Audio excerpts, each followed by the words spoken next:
মা বাবার অসুস্থতাতেই বোধহয় একজন সন্তানের কাছে পুরো পৃথিবীটা অন্ধকার মনে হয়। পৃথিবীর সকল মা বাবা বিপদমুক্ত থাকুক, ভালো থাকুক। Hello everyone, welcome to my another blog. আমার আরেকটি নিউ ব্লগে আপনাদের সবাইকে ওয়েলকাম জানাচ্ছি। কেমন আছেন সবাই? আশা করি সবাই ভীষণ ভালো আছেন, আমরাও ভালো আছি।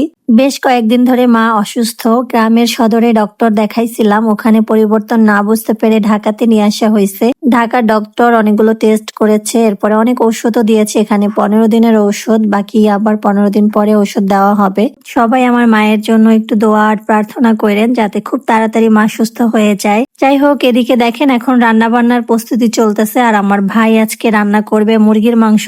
সে মুরগির মাংস নিয়ে আইসা কেটে কুটে এই তো এখন সুন্দর করে একটু লেবু দিয়ে মাখিয়ে রেখে দিবে। আজকের রেসিপিটা আমার ভাই করবে। সব সময় বোনরাই ভাইকে রান্না করে খাওয়ায়, আজকে ভাই বোনকে রান্না করে খাওয়াবে, সেই জন্য রান্না বান্না করার জন্য সে প্রিপারেশন নিতেছে। আর এইদিকে দেখেন মশলাপাতি বেটে রাখা হয়েছে। এই সব মশলাপাতি গুলো শিলপাটায় বাটা হয়েছে। জানি শিলপাটায় মশলা বাটা খাবারগুলো অনেক বেশি ভালো হয়। আর এদিকে দেখেন রান্নাঘরের কি অবস্থা, একদম বাজে অবস্থা, সবকিছু এলোমেলো। আর জেঠি হচ্ছে এখানে দুধ গরম করতেছিল পায়েস রান্না করার জন্য। আমি জেঠিমাদের বাসায় আসছি, 2-3 দিন থাকবো। মাকে দেখতে আসছি, মাকে নিয়ে পরে হচ্ছে বাসায় যাব। আমি এর আগে জেঠিমাদের বাসায় 2বার আসছিলাম, বাট একদিনও থাকা হয়নি। আজকে মায়ের জন্য এখানে থেকে গেলাম। আর এইদিকে দেখেন মুরগিটায় অনেক বেশি তেল আর ডিম হয়েছে। মুরগিটা খেতে আজকে অনেক বেশি মজা হবে। এই তো দেখেন এখানে করার মধ্যে মশলা কষানো হচ্ছে, আর অনেকক্ষণ বসে বসে ভাই হচ্ছে মশলা কষাচ্ছে। কেন জানেন? একদমই গ্যাস নেই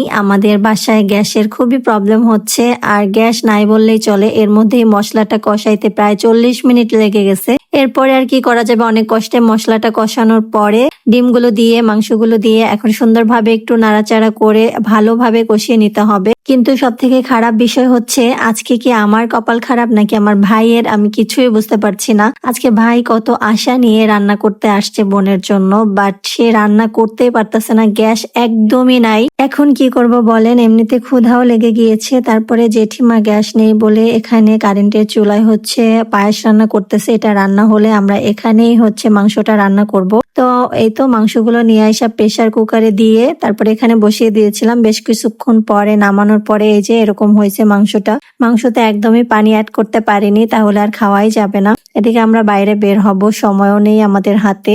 দীর্ঘ 3 ঘন্টা পরে এই তো রান্নার ফাইনাল লুক। এখন এটাই খেয়ে নিব, যেমনই হোক না কেন। মনে হয় দেখে ভালোই হয়েছে। যেহেতু গ্যাস নাই, গ্যাস থাকলে হচ্ছে ভালোভাবে রান্নাটা করা যায়। তো কি করা যাবে বলেন?